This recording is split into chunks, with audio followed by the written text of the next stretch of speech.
दोस्तों, हमारे नए नए वीडियो गीत देखने के लिए हमारे YouTube चैनल को सब्सक्राइब करें और न्यू अप टू डेट से जानने के लिए बेल आइकन को क्लिक करें। तोरे होठे गुलाबी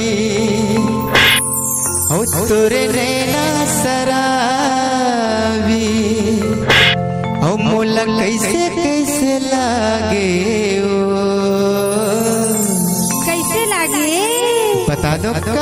लेना बता। सनसनानन साय साय साय साय सनसनानन साय साय साय साय सनसनानन साय साय साय साय सनसनानन साय साय साय तोरे होठे गुलाबी तोरे नैना शराबी तोरे होठे गुलाबी तोरे नैना शराबी मोला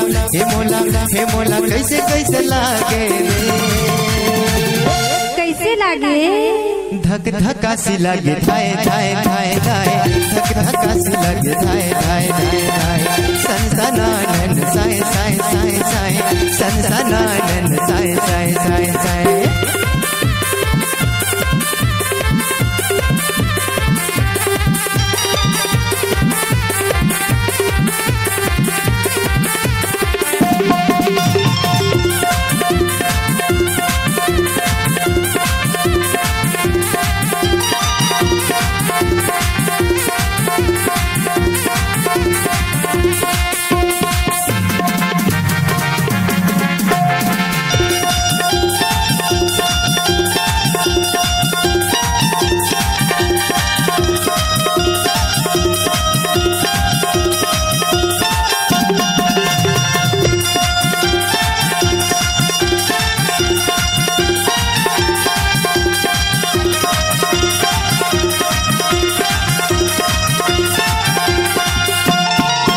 पतर कनिया लचके तो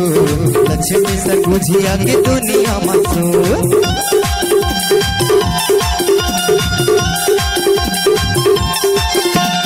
पतर पतर कनिया लचके तो लक्ष्मी सरगुजिया के दुनिया मसो तोर चढ़ती जवानी हाय रे तोर चढ़ती जवानी आज मोर मुहले पानी तोर चढ़ती जवानी आज मोर मुहले पानी हे मोला पिए पिए भावे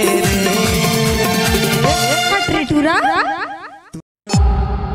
Say-Laxmi Digital Recording Studio, Korba. Contact number 9907119215.